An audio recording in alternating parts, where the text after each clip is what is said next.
নমস্কার বন্ধুরা, গল্প দিদির আসরে আপনাদের সকলকে আরও একবার স্বাগত। আশা করি আপনারা সকলে সুস্থ আছেন এবং খুব ভালো আছেন।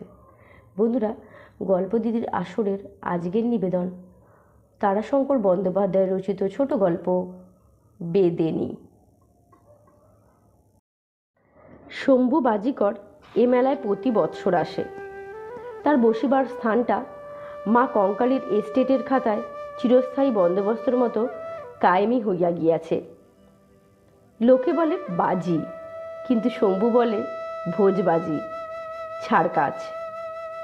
ছোট্ট তাঁবুটার প্রবেশপথের মাথার উপরেই ঝাপড়ে আঁকা একটা বাঘের ছবি, অন্য পাশে একটা মানুষ, তাহার হাতে এক রক্তাক্ত তলোয়ার, অপর হাতে একটা ছিন্নমুণ্ড। প্রবেশ মূল্য মাত্র 2 পয়সা। ভোজবাজি অর্থে গোলক বামের খেলা। ভিতরে পট টাঙাইয়া কাপড়ের পর্দায় শম্ভু মোটা লেন্স লাগাইয়া দেয়। পল্লীবাসীদের বিমুগ্ধ বিস্ময়ে সেই লেন্সের মধ্যে দিয়ে আংরেজ লোকের যুদ্ধ, দিল্লি কা বাদশাহ, কাবুল কা পাহাড়, তাজ বিবি কা কবর।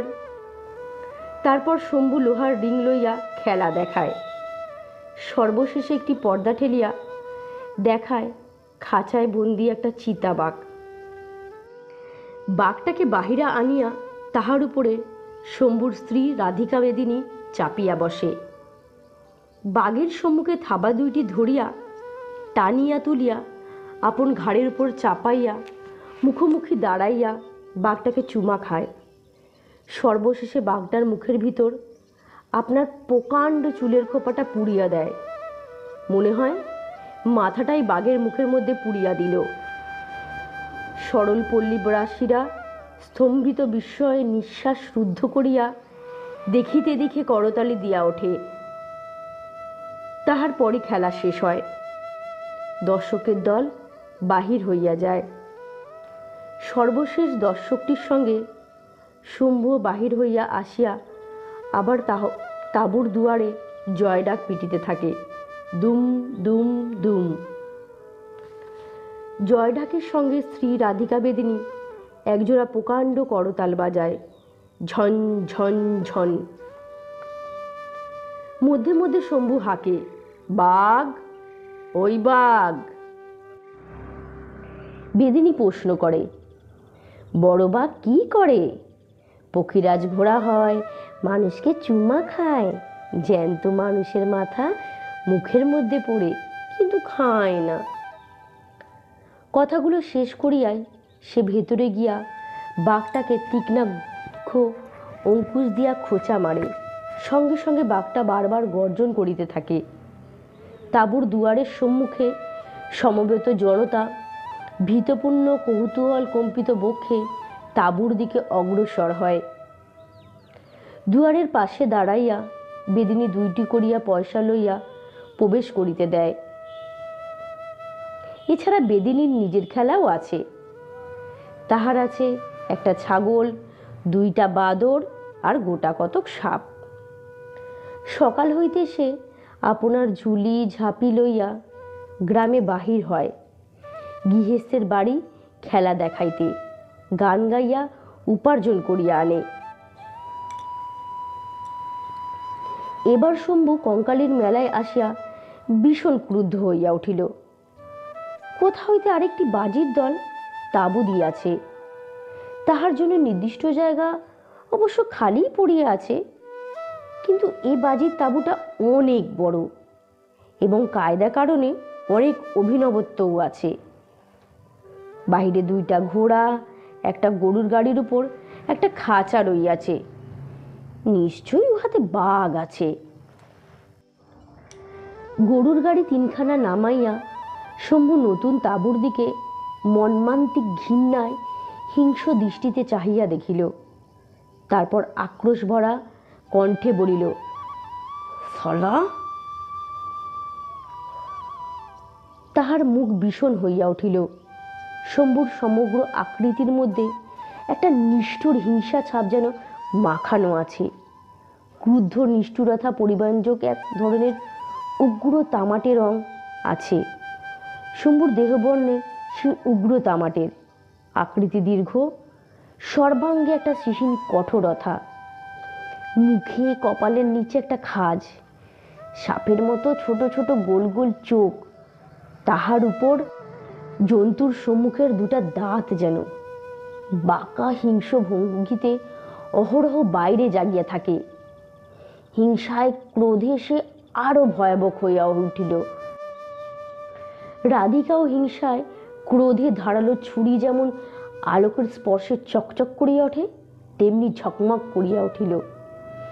সে বলিল, দাঁড়া, বাঘের খাঁচায় দিব গোখুরার ঢেরা ছেঁড়া। রাধিকার উত্তেজনার স্পর্শে শম্ভু আরো উত্তেজিত হইয়া উঠিল। ক্রুদ্ধ দীর্ঘ পদক্ষেপ অগ্রসর হইয়া নতুন তাঁবুটার ভিতর ঢুকিয়া বলিল, কে বটে মালিক, কে বটে? কি চাই? তাঁবুর ভিতরে আরেকটি পর্দা ঠেলিয়া বাহির হইয়া আসিল একটি জোয়ান পুরুষ, 6 ফিটের অধিক লম্বা, শরীরের প্রতিটি অবয়ব সবল ও দৃঢ়, কিন্তু তবুও দেখিলে চোখ জুড়াইয়া যায়। লম্বা হালকা দেহ, তেজি ঘোড়ায় যেমন মনোরম লাবণ্য ঝকমক করে, লোকটির হালকা সবল দৃঢ় শরীরে তেমনি একটি লাবণ্য আছে।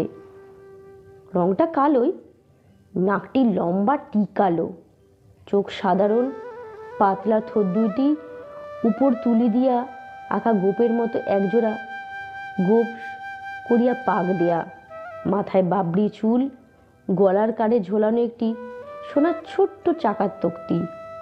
সে আসিয়া শম্ভুর সম্মুখে দাঁড়াইল। দুজনেই দুজনকে দেখিতেছিল। কি চাই? নতুন বাজিকর আবার প্রশ্ন করিল।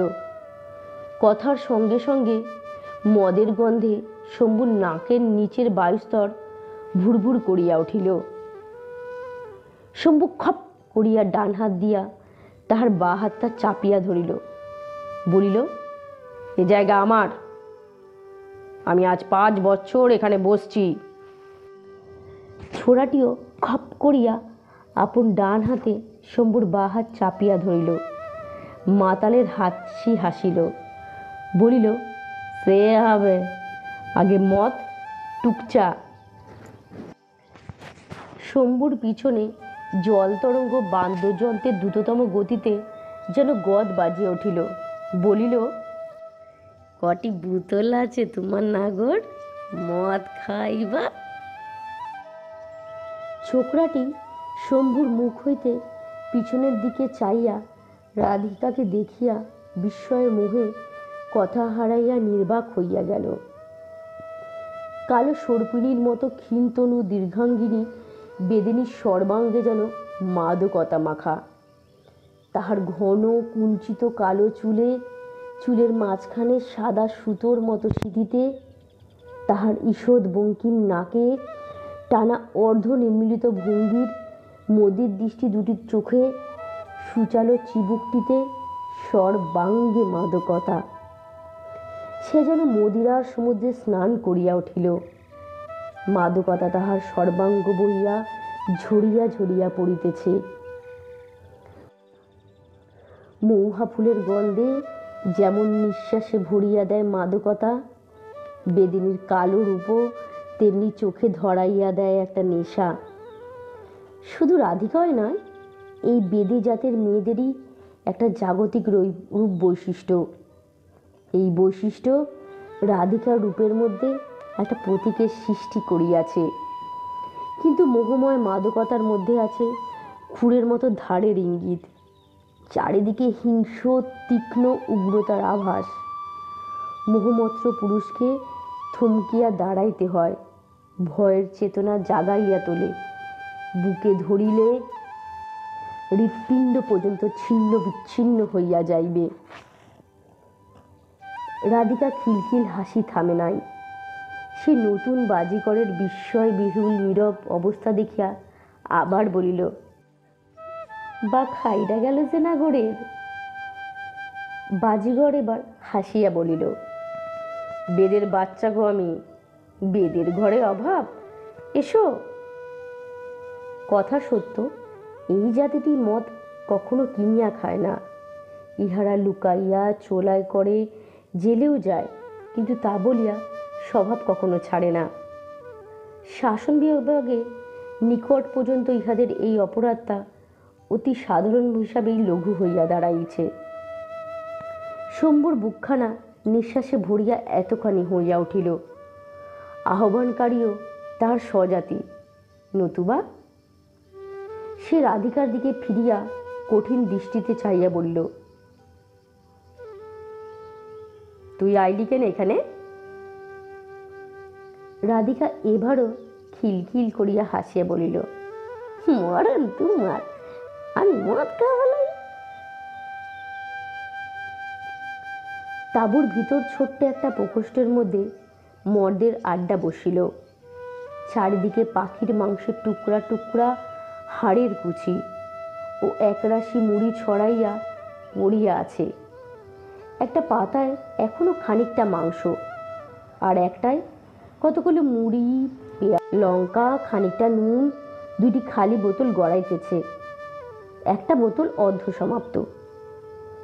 বিবস্ত বসনায় একটা বেদে মেয়ে পাশেই নেশায় অচেতন হইয়া পড়িয়া আছে। মাথার চুল ধুলায় রুক্ষ, হাত দুইটি মাথার উপর দিয়া মাটিতে লুটিতেছে। মুখ তখনও মদের ফেনা বুদবুদের মতো লাগিয়া রইয়াছে। শান্ত শিষ্ট চেহারার মেয়েটির। রাধিকা তাহাকে দেখিয়া আবার খিলখিল করিয়া হাসিয়া উঠিল, বলিল, তোমার বিয়ে দিনি? এই যে কাটা কলা গাছের মতো পড়ে আছে গো। নতুন বাজিকর হাসিল। তারপর সে স্থলিত পদে খানিকটা অগ্রসর হইয়া একটা স্থানের আলগা মাটি সরাইয়া দুইটা বোতল বাহির করিয়া আনিল। মদ খাইতে খাইতে কথা যাহা বলিবার বলিতেছিল, নতুন বাজিকর আর রাধিকা। শম্ভু মত্ততার মধ্যে গম্ভীর হইয়া বসিয়াছিল। প্রথম পাত্র পান করিয়া রাধিকা বলিল, কি নাম গো তোমার বাজিগর? নতুন বাজিগর কাঁচা লঙ্কা খানিকটা দাঁতে কাটিয়া বলিল, নাম শুনিলে গালি দিবা আমাকে বেদেনি। কেনে? নাম বটে ইষ্ট বেদে। তা গালি দিবে কেনে? তোমার যে নাম রাধিকা বেদিনী, তাই। রাধিকা খিলখিল করিয়া হাসিয়া গড়াইয়া পড়িল। পরক্ষণে সে আপনার কাপড়ের ভিতর হইতে ক্ষিপ্ত হস্তে কি বাহির করিয়া নতুন বাজিগরের গায়ে ছুড়িয়া দিয়া বলিল, কই কালিয়া দমন করো দেখি কৃষ্ট, দেখি। শম্ভু চঞ্চল হইয়া পড়িল, কিন্তু কৃষ্টভেদে ক্ষিপ্ত হাতে আঘাত করিয়া সেটাকে মাটিতে ফেলিয়া দিল। একটা কালকেউটের বাচ্চা। আহত সর্প শিশু হিসিস গর্জনে মুহূর্তেই ফনা তলিয়া দংশন উদ্ধত হইয়া উঠিল। শম্ভু চিৎকার করিয়া উঠিল, আ কামা! অর্থাৎ বীজদাঁত এখনো ভাঙা হয় নাই। কৃষ্ট কিন্তু ততক্ষণে তাহার মাথাটা বা হাতে চাপিয়া ধরিয়া হাসিতে আরম্ভ করিয়া দিয়াছে। হাসিতে হাসিতে সে ডান হাতে ট্যাক হইতে ছুরি বাহির করিয়া দাঁত দিয়া খুলিয়া ফেলিল এবং সাপটার বীজদাঁত ও বিষের থলি দুইটাই কাটিয়া ফেলিয়া রাধিকার গায়ে আবার ছুড়িয়া দিল। রাধিকাও ক্ষিপ্ত গতিতে সাপটিকে ধরিয়া ফেলিল, কিন্তু রাগে সে মুহূর্ত পূর্বেই ওই সাপটার মতোই ফুলিয়া উঠিল। বলিল, আমার সাপ তুমি কামাইলে কেনে? কৃষ্ট বলিল, তুমি যে বললা গো দমন করতে। বলিয়াই সে হা হা করিয়া হাসিয়া উঠিল। রাধিকা মুহূর্তে আসন ছাড়িয়া উঠিয়া তাঁবু হইতে বাহির হইয়া গেল। সন্ধ্যার পূর্বেই নতুন তাঁবুতে আজ হইতে খেলা দেখানো হইবে। সেখানে খুব সমারোহ পড়িয়া গিয়াছে। বাহিরে মাচা বাঁধিয়া সেটার উপর বাজনা বাজিতে আরম্ভ করিয়াছে। একটা পেট্রোম্যাক্সের আলো জ্বালিবার উদ্যোগ হইতেছে। রাধিকা আপনাদের ছোট তাঁবুটির বাহিরে আসিয়া দাঁড়াইল। তাহাদের খেলার তাঁবু এখনো টাঙানো হয় নাই। রাধিকার চোখ দুটি হিংস্রভাবে যেন জ্বলিতেছিল। শম্ভু নিকটেই একটা গাছতলায় নামাজ পড়িতেছিল, আর একটু দূরে একটা গাছের পাশে নামাজ পড়িতেছে কেষ্টা। বিচিত্র জাত বেদেরা। জাতি জিজ্ঞাসা করিলে বলে বেদে, তবে ধর্ম ইসলাম, আচারে পুরো হিন্দু। মনসা পুজো করে, মঙ্গলচণ্ডীর ব্রত করে, কালী দুর্গাকে ভূমিষ্ঠ হইয়া প্রণাম করে, নাম রাখে শম্ভু, শিব, কৃষ্ণ, হরি, কালী, দুর্গা, রাধা, লক্ষ্মী। হিন্দু পুরাণের গান করে। তাহারা নিজেদের বলে পটুয়া, চিত্রকরের জাত। বিবাহ আদান প্রদান সমগ্রভাবে ইসলাম সম্প্রদায়ের সঙ্গে হয় না, নিজেদের এই বিশিষ্ট সম্প্রদায়ের মধ্যেই আবদ্ধ। বিবাহ হয় মোল্লার নিকট ইসলাম পদ্ধতিতে, মরিলে পোড়ায় না, কবর দেয়। জীবিকায় বাজিকরেরা সাপ নাচাইয়া গান করে, বাদর ছাগল লইয়া খেলা দেখায়। কিন্তু এই নতুন তাঁবুর মতো মহা সমারোহ করিয়া তাহাদের সম্প্রদায়ের কেউ কখনো খেলা দেখায় না। রাধিকার চোখ ফাটিয়া জল আসিতেছিল। তাহার মনশ্চোখে কেবল ভাসিয়া উঠিয়াছিল উহাদের সবল তরুণ বাগড়ির কথা। ইহারই মধ্যে লুকাইয়া সে বাঘটাকে কাঠের ফাঁক দিয়া দেখিয়া আসিয়াছে। সবল দৃঢ় ক্ষিপ্ততা ব্যঞ্জক অঙ্গ প্রত্যঙ্গ, চকচকে চিকন লোম, মুখে হাসির মতো ভঙ্গি যেন অহরহ লাগিয়াইয়াছে। আর তাহাদের বাগদার স্থবির শীতল দেহ, অতি কর্কশ খসখসে লোমগুলি দেখিলে রাধিকার শরীর ঘিন ঘিন করিয়া ওঠে। কতবার সে শম্ভুকে বলিয়াছে একটা নতুন বাঘ কিনিবার জন্যে, কিন্তু শম্ভুর যে কি মমতা বাগদার প্রতি, তাহারে তো সে কিছুতেই খুঁজিয়া পায় না। নামাজ সারিয়া শম্ভু ফিরিয়া আসিতেই সে গভীর ঘৃণা ও বিরক্তির সহিত বলিয়া উঠিল, তোর ওই বুড়ো বাঘের খেলা কেউ দেখতে আসবে না। ক্রুদ্ধ শম্ভু বলিল, তুই সব জানিস। রাধিকা নাসিকা কুঞ্চিত করিয়া কহিল, না, জানি না আমি। তুই জানছিস সব। শম্ভু চুপ করিয়া রহিল, কিন্তু রাধিকা থামিল না। কয়েক মুহূর্ত চুপ করিয়া থাকিয়া সে বলিয়া উঠিল, ওরে মরা বুড়ো বাঘের নাচন দেখতে কার ভালো লাগে? আমারে বলে তুই সব জানিস। শম্ভু মুহূর্তে ক্ষিপ্ত হইয়া উঠিল। পরিপূর্ণভাবে তাহার হিংস্র দুপাটি দাঁত ওই বাঘের মতোই ভঙ্গিতে বাহির হইয়া আসিল। ছোকরার উপর বড় টান দেখি তোর। রাধিকা সর্পিনীর মতো গর্জন করিয়া উঠিল, কি বললি বেঈমান? শম্ভু আর কোনো কথা বলিল না। বাঘের মতো ভঙ্গিতেই সে সেখান থেকে চলিয়া গেল। ক্রোধে অভিমানে রাধিকার চোখ ফাটিয়া জল আসিল। বেঈমান তাহাকে এত বড় কথা বলিয়া গেল, সব ভুলিয়া গিয়াছে সে। নিজের বয়সটার কথাও তাহার মনে নাই। 40 বৎসরের পুরুষ সে। তুই তো বুড়ো। রাধিকার বয়সের তুলনায় তুই তো বুড়ো ছাড়া আর কিছুই নয়। রাধিকার এই সবে 22-এ পা দিয়েছে। সে কি দায়ে পড়িয়া শম্ভুকে বরণ করিয়াছে? রাধিকা তাড়াতাড়ি আপনাদের তাঁবুর ভিতর ঢুকিয়া গেল।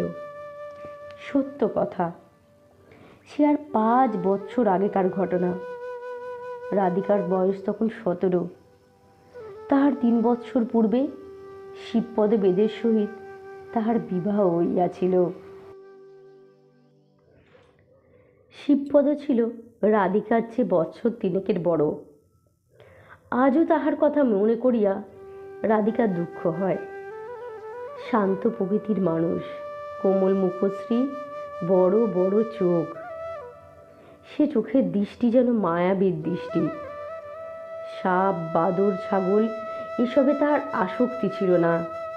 সে করিত বেতের কাজ, ধামা বুনিত, চেয়ার পালিশ করিত, ফুলের শৌখিন সাজি তৈরি করিত। তাহাতে তাহার যা উপার্জন হতো তাহা ছিল গ্রামের সকলের চেয়ে বেশি। তাহারা স্বামী স্ত্রীতে বাহির হইত। সে কাঁধে ভার বইয়া লইয়া যাইত তাহার বেতের জিনিস, রাধিকা লইয়া যাইত তাহার সাপের ঝাঁপি, বাদর, ছাগল। শিবপদের সঙ্গে আরও একটি যন্ত্র থাকিত, তাহার কোমরে গোজা থাকিত বাঁশের বাঁশি। রাধিকা যখন সাপ নাচাইয়া গান গাইত, শিবপদ রাধিকার স্বরের সাথে মিলাইয়া বাঁশি বাজাইত। ইহা ছাড়াও শিবপদর মস্ত বড় একটা গুণ ছিল। মজলিসে বৃদ্ধদের আসরে তাহার ডাক পড়িত। অতি ধীর প্রকৃতির লোক শিবপদ, এবং লেখাপড়াও কিছু কিছু নিজের চেষ্টায় সে শিখিয়াছিল। এই জন্য তাহার পরামর্শ প্রবীণরাও গ্রহণ করিত। গ্রামের মধ্যে তার সম্মান ছিল কত। আর সেই শিবপদ ছিল রাধিকার কৃতদাসের মতো। টাকা কড়ি সব রাধিকার কাছেই থাকতো।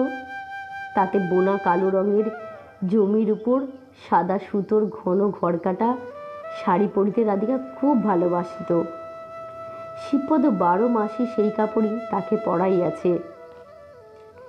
একসময় কোথা হইতে 10 বৎসর নিরুদ্দেশ থাকিবার পর আসিল শম্ভু, সঙ্গে এই বাগদা, একটা ছেঁড়া তাঁবু আর বিগত যৌবনা এক বেদিনী। বাঘ ও তাঁবু দেখিয়া সকলে তাক লাগিয়া গেল।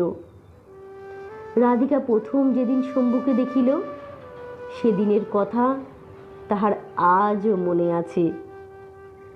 সে এই উগ্র পিঙ্গলবর্ণ উদ্ধত দৃষ্টি কঠোর বলিষ্ঠ দেহ মানুষটিকে দেখিয়াই বিস্মিত হইয়া গিয়াছিল। শম্ভু তাহাকে দেখিতেছিল মুগ্ধ বিস্ময়ের সহিত। সেই প্রথম ডাকিয়া বলিল, এই বেদিনী, দেখি তোর সাপ কেমন।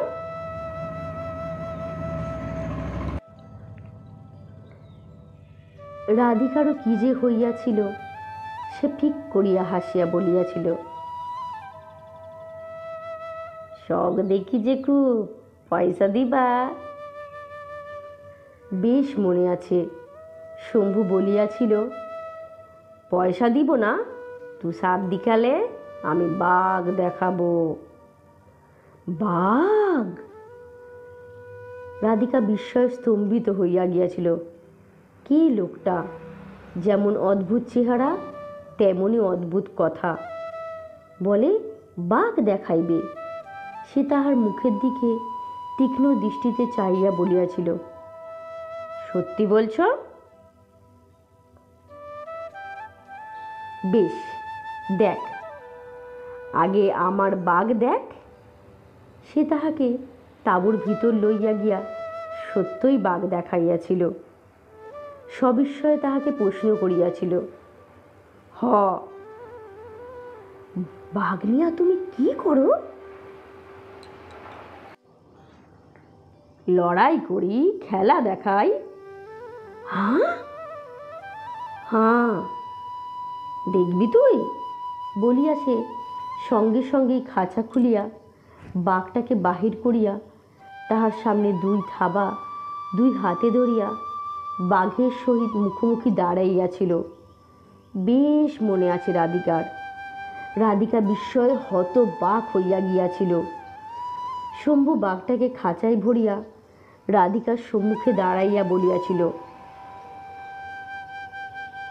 তুই এবার সাপ দেখা আমাকে। রাধিকা সে কথার উত্তর দেয় নাই, বলিয়াছিল, ওটা তোমার পোষ মিলেছে? হিহি করিয়া শম্ভু হাসিয়া সবলে তাকে জড়াইয়া ধরিয়া বলিয়াছিল, বাঘিনী পোষ মানাতে আমি ওস্তাদ আছি। কি যে হইয়াছিল রাধিকার এক বিন্দু আপত্তি পর্যন্ত করে নাই। দিন কয়েক পরে সে শিবপদের সমস্ত সঞ্চিত অর্থ লইয়া শম্ভুর তাঁবুতে আসিয়া উঠিয়াছিল। চোখের জলে শিবপদের বুক ভাসিয়া গিয়াছিল, কিন্তু তাহাতে রাধিকার রীতিমতো মমতা হয় নাই, লজ্জাও তো হয় নাই।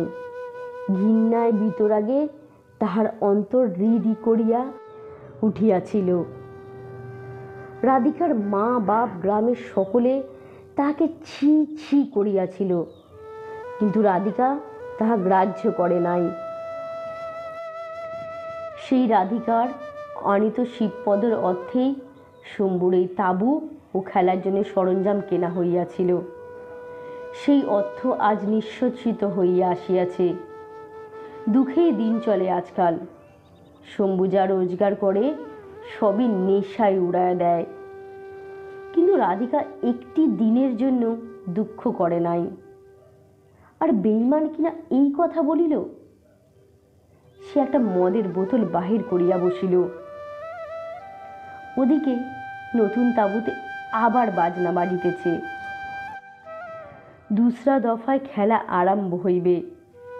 মদ খাইয়া রাধিকা হিংস্র হইয়া উঠিয়াছে। ওই বাজনার শব্দে তাহার সমস্ত অন্তরটা যেন জ্বালা করিয়া উঠিল। উহাদের তাঁবুর নিশীথ রাতে আগুন ধরাইয়া দিলে কেমন হয়? সহসা তাহাদের তাঁবুর বাহিরে শম্ভুর ক্রুদ্ধ উচ্চ কণ্ঠস্বর শুনিয়া সে মন্ত্রতার উপর উত্তেজিত হইয়া বাহির হইয়া আসিল। দেখিল শম্ভুর সম্মুখে দাঁড়াইয়া কিষ্ট। তাহার পরনে ঝকঝকে সাজ পোশাক, চোখ রাঙা। সেও কথা বলিতেছে। কেনে, ইতে দোষটা কি হলো? তোমরা বুঝে রয়েছ, আমাগর খেলা হচ্ছে, খেলা দেখবার নিউতা দিলাম, তার দোষটা কি হলো? শম্ভু চিৎকার করিয়া উঠিল। খেল দেখাবেন? খেলোয়াড়ি আমার, অপমান করতে আসছিস তুই? কিষ্ট কি বলিতে গেল, কিন্তু তাহার পূর্বেই উত্তেজিত রাধিকা একটা ইট কুড়াইয়া লইয়া সজোরে তাহাকে লক্ষ্য করিয়া ছুড়িয়া বসিল। অব্যর্থ লক্ষ্য, কিন্তু কিষ্ট অদ্ভুত, সে বলের মতো লুফাইয়া লইল। তারপর ইটটাকে লুফিতে লুফিতে চলিয়া গেল। বিস্ময়ে রাধিকার সামান্য কয়েকটা মুহূর্তের জন্যে যেন স্তম্ভিত হইয়া গিয়াছিল। সে ঘোর কাটিতেই সে বর্ধিত উত্তেজনায় আবার একটা ইট কুড়াইয়া লইল। শম্ভু তাহাকে নিবৃত্ত করিল। সে সাদরে হাত ধরিয়া তাঁবুর মধ্যে লইয়া গেল। রাধিকা বিপুল আবেগে শম্ভুর গলা জড়াইয়া ফোপাইয়া ফোপাইয়া কাঁদিতে আরম্ভ করিল। শম্ভু বলিল, এই মেলার বাদেই বাঘ কিনে নিয়ে আসব। ওদিকে তাঁবু হইতে কিষ্টর কণ্ঠস্বর ভাসিয়া আসিল, খোল কানাদ, ফেলে দে খুললে। তাঁবুর একটা ছেঁড়া ফাঁক দিয়া রাধিকা দেখিল তাঁবুর কানাত খুলিয়া দিতেছে, অর্থাৎ ভিতরে না গেলেও তাহারা যেন দেখিতে বাধ্য হয়। সে ক্রোধে গর্জন করিয়া উঠিল, দিব আগুন ধরাইয়া তাঁবুতে?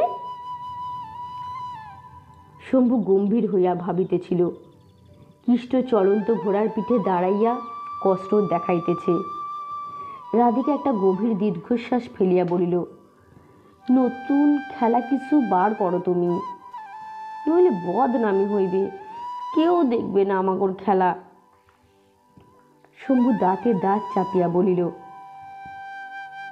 পুলিশে ধরাইয়া দিব শালাকে, মদের সন্ধান দিয়ে দেব। ওদিকে টিয়া পাখিতে কামান দাগিল। সেই মেয়েটা তারের উপর ছাতা মাথায় দিয়া নাচিল। বাঘের সহিত কিষ্ট লড়াই করিল। ইস, একটা থাবা বসাইয়া দিল বাঘটা। রাধিকা আপনাদের খেলার দৈনের কথা ভাবিয়া ঝরঝর করিয়া কাঁদিয়া ফেলিল। সঙ্গে সঙ্গে আক্রোশও ফুলিতেছিল। তাঁবুটা আগুন ধরিয়া ধুধু করিয়া জ্বলিয়া যায়। কেরোসিন তেল ঢালিয়া আগুন ধরাইয়া দিলে কেমন হয়? পরদিন সকালে উঠিতে রাধিকার একটু দেরি হইয়া গিয়াছিল। উঠিয়া দেখিল শম্ভু নাই। সে বোধহয় ২-৪ জন মজুরের সন্ধানে গ্রামে গিয়াছে। বাহিরে আসিয়া সে শিউরিয়া উঠিল।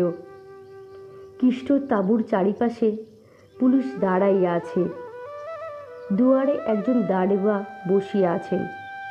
এ কি, সে শটান গিয়া দারোগার সামনে সেলাম করিয়া দাঁড়াইল। দারোগা তার আপাদ মস্তক দেখিয়া বলিলেন, ডাক সব, আমরা তাঁবু দেখব।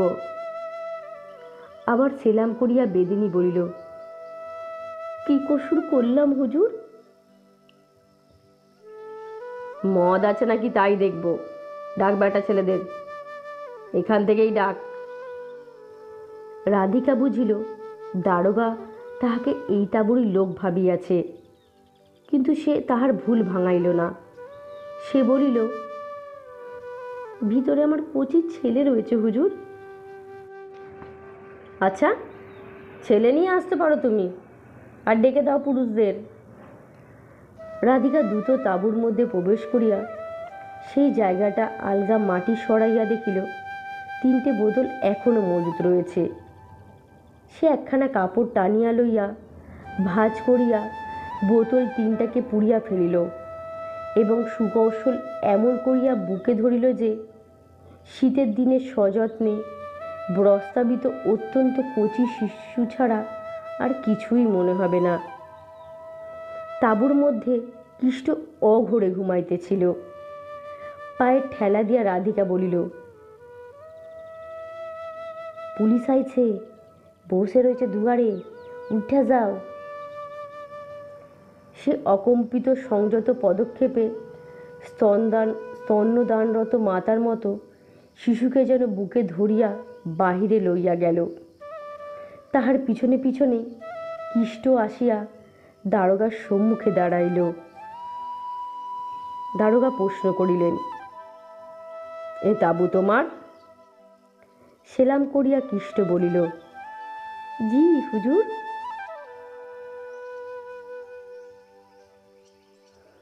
তাঁবু দেখব আমরা, মদ আছে কিনা তাই দেখব। মেলার ভিড়ের মধ্যে শিশুকে বুকে করিয়া বেদিনী ততক্ষণে জলরাশির মধ্যে জলবিন্দুর মতো মিশিয়া গিয়াছে। শম্ভু গুম হইয়া বসিয়াছিল। রাধিকা উপুর হইয়া পড়িয়া ফুলিয়া ফুলিয়া কাঁদিতেছিল। শম্ভু তাহাকে নির্মমভাবে প্রহার করিয়াছে। শম্ভু ফিরিয়া আসিতে বিপুল কৌতুকে সে হাসিয়া পুলিশকে ঠকানোর বৃত্তান্ত বলিয়া তাহার গায়ে ঢলিয়া পড়িয়া বলিল, ভেলকি লাগিয়ে দিয়েছি দারোগার চোখে। শম্ভু কঠিন আক্রোশ ভরা দৃষ্টিতে রাধিকার দিকে চাহিয়া রইল। রাধিকার সেদিকে ভ্রূক্ষেপ ছিল না। সে হাসিয়া বলিল, খাবা ছেলে, খাবা? শম্ভু অতর্কিত তাহার চুলের মুঠি ধরিয়া নির্মমভাবে প্রহার করিয়া বলিল, সব মাটি করে দিয়েছিস তুই। উহাকে আমি জেলে দিবার লিগে পুলিশকে বলে এলুম, আর তুই করলি এই কাণ্ড। রাধিকা প্রথমটায় ভীষণ উগ্র হইয়াছিল, কিন্তু শম্ভুর সমস্ত কথাটা শুনিয়া তাহার মনে পড়িয়া গেল গত রাত্রের কথা। সত্যি এ কথা তো সেই বলিয়াছিল। সে আর প্রতিবাদ করিল না। নীরবে শম্ভুর সমস্ত নির্যাতন সহ্য করিয়া উপুর হইয়া পড়িয়া ফুলিয়া ফুলিয়া কাঁদিতে লাগিল। আজ অপরাহ্ন হইতে এই তাঁবুতে খেলা আরম্ভ হইবে। শম্ভু তাহাদের জীর্ণ পোশাকটি বাহির করিয়া পড়িয়াছে। একটা কালো রঙের চোঙের মতো সরু প্যান্টালুন আর একটা কালো রঙের খাটো হাতা কোট। রাধিকার পরনে পুরনো রঙিন ঘাগরা আর অত্যন্ত পুরনো একটা ফুলহাতা বডিজ। অন্য সময় মাথার চুল সে বেনি বাঁধিয়া ঝুলাইয়া দিত, কিন্তু আজ সে বেনি বাঁধিল না। আপনাদের সকল প্রকার দীনতা এবং জীর্ণতার প্রতি অবজ্ঞার ক্ষোভে তাহার যেন লজ্জায় মরিতে ইচ্ছা হইতেছিল। উহাদের তাঁবুতে কিষ্টর সেই বিড়ালির মতো গালমোটা স্থবিরার মতো স্থূলাঙ্গী মেয়েটা পড়িয়াছে, গেঞ্জির মতো টাইট পাজামা জামা, তাহার উপর জরিদার সবুজ শাটিনের একটা জাঙ্গিয়া ও কাচুলি রঙের বডিস। কুৎসিত মেয়েটাকে যেন সুন্দর দেখাইতেছিল। উহাদের জয় ঢাকটার বাজনার মধ্যে কাঁসা পিতলের বাসনের আওয়াজের মতো একটা রেশ শেষকালে ঝংকার দিয়া ওঠে। আর এই কতকালের পুরনো একটা ড্যাপ ড্যাপে জয় ঢাক, ছি! কিন্তু তবুও সে প্রাণপণ চেষ্টা করে জোরে করতাল পেটে। শম্ভু বাজনা থামাইয়া হাঁকিল, ওই বড় বাঘ। রাধিকা ক্রুদ্ধস্বর কোনো মতে গলা সাপ করিয়া লইয়া প্রশ্ন করিল, বড় বাঘ কি করে? শম্ভু খুব উৎসাহ ভরে কহিল, পক্ষীরাজ ঘোড়া হয়, মানুষের সঙ্গে যুদ্ধ করে, মানুষের মাথা মুখে ভরে, কিন্তু চিবায় না। সেবার লাফ দিয়া নামিয়া ভিতরে গিয়ে বাঘটাকে খোঁচা দিল। জীর্ণ বৃদ্ধ বনচারী হিংস্র আত্মনাথের মতো গর্জন করিল। সঙ্গে সঙ্গে ও তাঁবুর ভিতর হইতে সবল পশুর তরুণ হিংস্র ক্রুদ্ধ গর্জন ধ্বনিত হইয়া উঠিল। মাচার উপর রাধিকা দাঁড়াইয়াছিল, তাহার শরীর যেন ঝিমঝিম করিয়া উঠিল। ক্রুদ্ধ হিংসা ভরা দৃষ্টিতে সে ওই তাঁবুর মাচানের দিকে চাইয়া দেখিল, কৃষ্ট হাসিতেছে। রাধিকার সহিত চোখাচোখি হইতে সে হাঁকিল, ফের একবার। ও তাঁবুর ভিতর হইতে দ্বিতীয়বার খোঁচা খাইয়া উহাদের বাগদা এবার প্রবল গর্জনে হুঙ্কার দিয়া উঠিল। রাধিকার চোখ জ্বলিয়া উঠিল আগুন। জনতার স্রোতের মতো কৃষ্ণর তাঁবুতে ঢুকিল। শম্ভুর তাঁবুতে অল্প কয়েকটি লোক সস্তায় আমোদ দেখিবার জন্য ঢুকিল। খেলা শেষ করিয়া মাত্র কয়েক আনা পয়সা শম্ভুর হাতে দিয়া হিংস্রমুখ ভীষণ করিয়া বসিয়া রহিল। রাধিকা দ্রুতপদে মেলার মধ্যে বাহির হইয়া গেল। কিছুক্ষণ পরেই সে ফিরিল একটা কিসের টিন লইয়া। শম্ভু বিরক্ত সত্ত্বেও সবিস্ময়ে প্রশ্ন করিল, কি উটা? কেরাচিনি, আগুন লাগিয়ে দেবো উহাদের তাঁবুতে। পুরা পিলাম না, দুশের কম হয়েছে। তাহার চোখ জ্বলিতেছিল। শম্ভুর চোখ হিংস্র দীপ্তিতে জ্বলিয়া উঠিতেছিল। সে বলিল, লিয়া আয় মদ। মদ খাইতে খাইতে রাধিকা বলিল, দাও দাও করে জ্বলবে যখন। সে খিলখিল করিয়া হাসিয়া উঠিল। সে অন্ধকারের মধ্যে বাহিরে আসিয়া দাঁড়াইল। ওই তাঁবুতে তখনও খেলা চলিতেছে। তাঁবুর ছেঁড়া মাথা দিয়া দেখা যাইতেছিল কৃষ্ট দড়িতে ঝুলানো কাঠের লাঠিতে দোল খাইতে খাইতে কসরত দেখাইতেছে। উহ! একটা ছাড়িয়া আর একটা ধরিয়া দুলিতে লাগিল। দর্শকরা করতালি দিতেছে। শম্ভু তাহাতে আকর্ষণ করিয়া বলিল, এখন লয়, সেই সেই সেই নিশুত রাতে। তাহারা আবার মদ খাইতে বসিল। সমস্ত মেলাটা শান্ত স্তব্ধ। অন্ধকারে সব ভরিয়া উঠিয়াছে। বেদিনী ধীরে ধীরে উঠিল। এক মুহূর্তের জন্যে তাহার চোখে ঘুম আসে নাই। বুকের মধ্যে একটা অস্থিরতা, মনের মধ্যে একটা দুর্দান্ত জ্বালায় সে অহরহ জ্বলিতে লাগিতেছিল। সে বাহিরে আসিয়া দাঁড়াইল। গাঢ় অন্ধকার থমথম করিতেছে। সমস্ত নিঃশব্দ। সে খানিকটা এদিক খানিকটা ওদিক পর্যন্ত ঘুরিয়া আসিল। কেহ কোথাও জাগিয়া নাই। সে আসিয়া তাঁবুতে ঢুকিল। ফস করিয়া একটা দেশলাই জ্বালিল। ওই কেরোসিনের টিনটা রহিয়াছে। তারপর শম্ভুকে ডাকিতে গিয়া দেখিল সে শীতে কুকুরের মতো কুণ্ডলি পাকিয়া অগরে ঘুমাইতেছে। তাহার উপর ক্রোধে ঘৃণায় রাধিকার মন ছি ছি করিয়া উঠিল। অপমান ভুলিয়া গিয়াছে, ঘুম আসিয়াছে। সে শম্ভুকে ডাকিল না। দেশলাইটা চুলের খোপায় গুজিয়া টিনটা হাতে লইয়া একাই বাইর হইয়া গেল। ওই পিছন দিক হইতে দেবে, ওদিকটা সমস্ত পুড়িয়া, তবে এদিকের মেলাটার লোকে আলোর শিখাটা দেখিতে পাইবে। কুড়ো হিংস্র সাপেরির মতো সে অন্ধকারের মধ্যে মিশিয়া সনসন করিয়া চলিয়াছিল।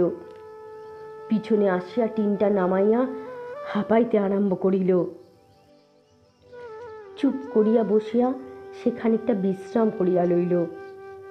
বসিয়া থাকিতে থাকিতে তাঁবুর ভিতরটা একবার দেখিয়া লইবার জন্যে তার কানাতটা সন্তর্পণে ঠেলিয়া বুক পাতিয়া মাথাটা গলাইয়া দিল। সমস্ত তাঁবুটা অন্ধকার। সরীসৃপের মতো বুকে হাঁটিয়া বেদিনী ভেতরে ঢুকিয়া পড়িল। খোপার ভেতর হইতে দেশলাইটা বাহির করিয়া একটা কাঠি জ্বালিয়া ফেলিল। তাহার কাছেই ওই যে কেষ্ট একটা অসুরের মতো পড়িয়া অঘরে ঘুমাইতেছে। রাধিকার হাতের কাঠিটা জ্বলিতে লাগিল। কেষ্টর কঠিন সুশ্রী মুখে, কি সাহস! উফ, বুকখানা কি চওড়া, হাতের পেশিগুলো কি নিটোল। তার আশেপাশে ঘোড়ার খুঁড়ের ধাক। ছুটন্ত ঘোড়ার পিঠে কেষ্ট নাচিয়া ফেরে। ওই যে কাদের সদ্য ক্ষত চিহ্নটা, ওই দুর্দান্ত সবল বাঘটার নখের চিহ্ন। দেশলাইটা নিভিয়া গেল। রাধিকার বুকের মধ্যেটা তোলপাড় করিয়া উঠিল, যেমন করিয়াছিল শম্ভুকে প্রথম দিন দেখিয়া। না, আজিকার আলোড়ন আরও প্রবল। উন্মুক্ত বেদিনী মুহূর্তে যাহা করিয়া বসিল তাহা স্বপ্নেরও অতীত। সে উন্মত্ত আবেগে কেষ্টর সবল বুকের উপর ঝাঁপ দিয়া পড়িল। কেষ্ট জাগিয়া উঠিল, কিন্তু চমকাইল না। ক্ষীণ নারী তরুখানি সবল আলিঙ্গনে আবদ্ধ করিয়া বলিল, কে? রাধি? তাহার মুখ চাপিয়া রাধিকা বলিল, হ্যাঁ, চুপ। কেষ্ট চুমায় চুমায় তাহার মুখ ভরিয়া দিয়া বলিল, দাঁড়াও, মদ আনি। না, চলো, ওঠো, এক্ষুনি এখান থেকে পালাই, চলো। রাধিকা অন্ধকারের মধ্যে হাঁপাইতেছিল। কেষ্ট বলিল, কোথা? হুই, দেশান্তরে। দেশান্তরে? এই তাবু টাবু? থাকিডা, ও শুম্বুলিবে। তুমি উহা রাধিকা লেবে, উহাকে দাম দিবা না? সে নিম্নস্বরে খিলখিল করিয়া হাসিয়া উঠিল। উন্মত্ত বেদিনী, তাহার উপর দুরন্ত যৌবন। কেষ্ট দ্বিধা করিল না, বলিল, চল। চলিতে গিয়া রাধিকা থামিল, বলিল, দাঁড়াও। সে কেরোসিনের টিনটা শম্ভুর তাঁবুর উপর ঢালিয়া দিয়া মাঠের উপর দিয়া চলিতে চলিতে বলিল, চলো। টিনটা শেষ হইতেই সে দেশলাই জ্বালিয়া কেরোসিন সিক্ত ঘাসে আগুন ধরাইয়া দিল। খিলখিল করিয়া হাসিয়া বলিল, মোরগ পুড়ে বুড়া। বন্ধুরা, শেষ হলো তারাশঙ্কর বন্দ্যোপাধ্যায় রচিত বেদিনীর গল্পটি। আজ আমার গল্প পাঠ আপনাদের কেমন লেগেছে অবশ্যই জানাবেন, এবং আমার চ্যানেলে নতুন নতুন গল্প শুনতে প্লিজ আমার চ্যানেলটিকে সাবস্ক্রাইব করে দেবেন। এবং আমি আর একটা কথা বলতে চাই, যারা গল্প শোনেন কিন্তু লাইক, কমেন্ট কিংবা শেয়ার কিছুই করেন না, তাদের বলবো যে একটু প্লিজ লাইক কিংবা কমেন্ট করবেন, তাতে আমরা উৎসাহিত হব নতুন নতুন গল্প পাঠের জন্যে। আজকের মতো শুভরাত্রি।